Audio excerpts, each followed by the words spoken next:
সেখানে জাতীয়তাবাদী ছাত্রদলের কেন্দ্রীয় সভাপতি উপস্থিত ছিলেন। তিনি যেখানে দাঁড়িয়ে কথা বলছেন ভিসি সাহেবের সাথে, জোর হাতে কথা বলছেন, আর সেখানে বিশ্ববিদ্যালয়ের নেতা টেবিল চাপড়ে কথা বলছে, আঙ্গুল তুলে কথা বলছে। তাকে নিবৃত করার চেষ্টা করেছেন সকলেই বারবার। খুবই ভারাক্রান্ত হৃদয়ে আজকের এই ভিডিওটি করছি। মানুষের জীবনে স্বপ্ন থাকে তার সন্তানকে ঢাকা বিশ্ববিদ্যালয়ে পড়াবে বলে, আর শিক্ষার্থীদের মনের মধ্যে স্বপ্ন থাকে যে আমি জীবনে ঢাকা বিশ্ববিদ্যালয়ের শিক্ষার্থী হতে চাই, এটি তার স্বপ্ন থাকে। আর এই ঢাকা বিশ্ববিদ্যালয়ের মধ্যে সবচেয়ে বড় যে ছাত্র সংগঠনটি, যে রাজনৈতিক দলটি, সেই ঢাকা বিশ্ববিদ্যালয়ের ছাত্র দলের নেতা সেই গণেশচন্দ্র রায় সাহস, সে যখন কিনা ভিসি সাহেবের সাথে এরকম উচ্চস্বরে এবং অসৌজন্যমূলক ভঙ্গিতে কথাবার্তা বলে, তখন দেশের মানুষ যারা দেখেন, যারা অভিভাবক,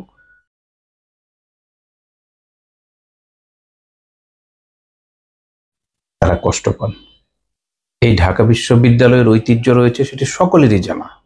24-এ যেরকম ঢাকা বিশ্ববিদ্যালয়ের শিক্ষার্থীরা নেতৃত্ব দিয়েছে, 90-এর গণ আন্দোলনে দিয়েছে, আমরা দেখেছি মুক্তিযুদ্ধের সময় দিয়েছে, যখন পাকিস্তান পিরিয়ড ছিল, পাকিস্তানের যে স্বৈর শাসক তার বিরুদ্ধেও তারা নেতৃত্ব দিয়েছে।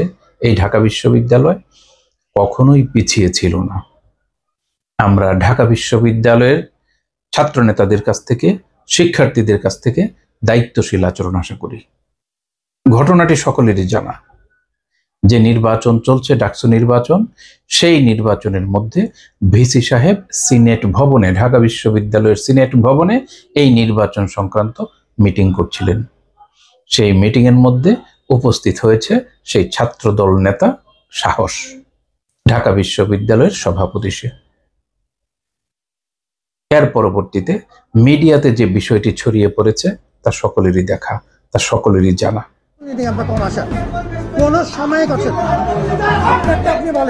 আমরা সকলে লক্ষ্য করলাম সেখানে জাতীয়তাবাদী ছাত্রদলের কেন্দ্রীয় সভাপতি উপস্থিত ছিলেন। তিনি যেখানে দাঁড়িয়ে কথা বলছেন ভিসি সাহেবের সাথে, জোর হাতে কথা বলছেন, আর সেখানে বিশ্ববিদ্যালয়ের নেতা টেবিল চাপড়ে কথা বলছে, আঙ্গুল তুলে কথা বলছে। তাকে নিবৃত করার চেষ্টা করেছেন সকলেই বারবার। যারা শিক্ষক ছিলেন তারাও চেষ্টা করেছেন, কিন্তু তিনি নিজেকে সংযত করতে পারছিলেন না। আমরা এরকম আচরণটি প্রত্যাশা করি না। মাননীয় ভিসি সাহেব তাকে শান্ত হওয়ার জন্য বলছিলেন, তাকে চুপচাপ বসে যেতে বলছিলেন, তাকে সম্মান জানিয়ে আপনি করে কথা বলছিলেন। অবশেষে তিনি তার বক্তব্য দেশবাসীকে জানিয়ে দিলেন, দেশবাসীর কথা তিনি উল্লেখ করলেন। আমরা এই নির্বাচনকে কেন্দ্র করে দেখলাম ঢাকা বিশ্ববিদ্যালয়ের এই নির্বাচন চলাকালীন সময়, যখন কিনা নির্বাচনের প্রচারণা চলছিল, তখন আরেক নারী শিক্ষার্থীকে ধর্ষণের জন্য পদযাত্রা করতে বলেছিল আরেক ঢাকা বিশ্ববিদ্যালয়ের কুলাঙ্গার শিক্ষার্থী। বলছি আলী হোসেনের কথা। তার সেই বক্তব্যে সেদিন প্রতিবাদ জানিয়েছিল প্রতিটি ঢাকা বিশ্ববিদ্যালয়ের ছাত্র সংগঠন, সামাজিক সংগঠন, এমনকি শিক্ষক নেটওয়ার্ক পর্যন্ত সেদিন প্রতিবাদ জানিয়েছিলেন। এই ঢাকা বিশ্ববিদ্যালয় থেকে যারা শিক্ষার্থী হিসেবে এখানে প্রবেশ করবেন, আমরা তাদের কাছ থেকে সংযত আচরণ আশা করি। চারদিকে যে নিন্দার ঝড় উঠেছে, আমাদেরকে মানুষ প্রশ্ন করছে, তাই এই দুটি কথা বলতে হচ্ছে। সেদিন যখন কিনা সে আলী হোসেন কুলাঙ্গারের বিরুদ্ধে কথা বলতে হয়েছিল, এর পরবর্তীতেও যদি আরো কোনো ঘটনা ঘটে, আমাদেরকে প্রতিবাদ জানাতে হবে, আমাদেরকে কথা বলতে হবে। আমরা চাই শিক্ষার্থীদের যে জীবন সেখানে নিশ্চিত হোক, সুন্দর হোক, এটাই আমাদের প্রত্যাশা। যারা আমাদের কাছে প্রশ্ন জিজ্ঞাসা করেছিলেন, ঢাকা বিশ্ববিদ্যালয়ের সর্বোচ্চ পদধারী যিনি ব্যক্তি, তার সাথে যদি এরকম ব্যবহার করা হয়, তাহলে যারা সাধারণ শিক্ষার্থী রয়েছেন এবং অন্যান্য শিক্ষক রয়েছেন, সেখান থেকে তারা কি মেসেজ নেবেন?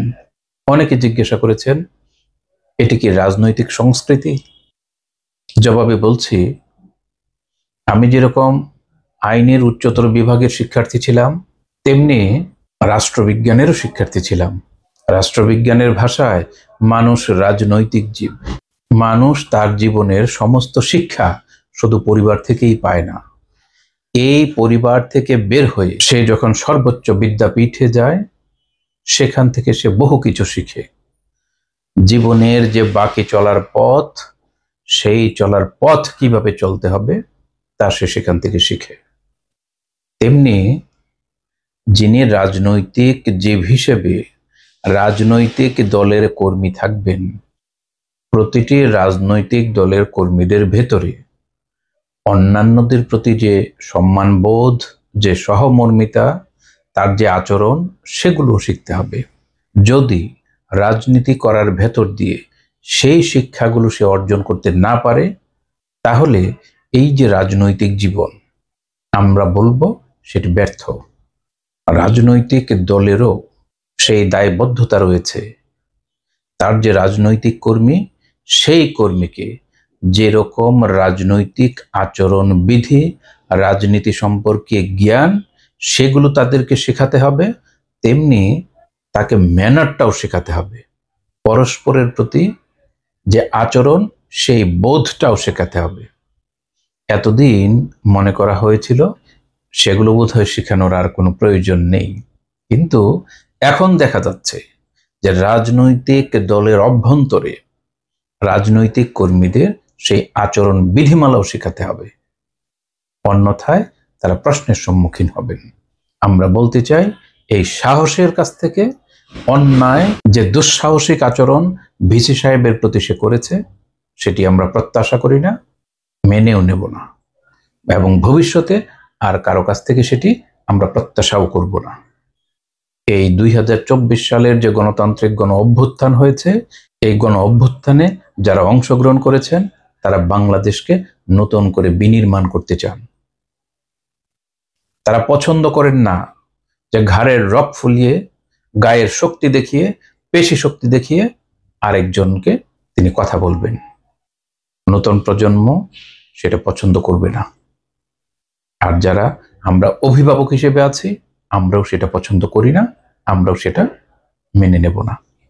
আমরা সর্বশেষে যে কথাটি বলতে চাই, সম্মানিত যে শিক্ষকবৃন্দ, তাদের উদ্দেশ্যে, যে শুধুমাত্র বিশ্ববিদ্যালয়ে শিক্ষার্থীদের সাথে ক্লাসরুমের মধ্যে যে ইন্টারেকশন, এটি যথেষ্ট নয়। এর বাইরেও শিক্ষার্থীদের সাথে তাদের ইন্টারেকশনটা থাকা উচিত। সেই ইন্টারেকশনটি যদি ডেভেলপ করে, তাহলে পরস্পরের প্রতি যে কোনো আচরণ তারা করতে পারবেন না। আমরা যখনই শিক্ষার্থীদের উপর অন্যায় কোনো আচরণ কেউ করেছে, আমরা প্রতিবাদ জানিয়েছি। গত 15 দিন আগে যখন জাতীয় কবি কাজী নজরুল ইসলাম বিশ্ববিদ্যালয়ে দুটি শিক্ষার্থীকে, নবাগত শিক্ষার্থীকে, উপরে শ্রেণীর শিক্ষার্থীরা সারা রাত মুরগি বানিয়ে রেখেছিল, আমরা তার প্রতিবাদ জানিয়েছি। আমরা বিশ্ববিদ্যালয় কর্তৃপক্ষের সাথে কথা বলেছি যেন এই ধরনের আচরণ না ঘটে। কুষ্টিয়াতে যখন ফুলপুরীকে তার উপরে শ্রেণীর শিক্ষার্থীরা নির্যাতন করে, তখন আমরা প্রতিবাদ জানাই। আমরা সবসময় অন্যায়ের বিরুদ্ধে কথা বলার চেষ্টা করি। আমরা মনে করি সকলকেই সকলের জায়গায় থেকে অন্যায়ের বিরুদ্ধে কথা বলতে হবে। আমরা চাই নতুন করে বাংলাদেশটা বিনির্মাণ হোক, যেখানে সেই দুর্নীতি থাকবে না, যেখানে পেশি শক্তি থাকবে না, যেখানে গণতান্ত্রিক আইনের শাসন থাকবে।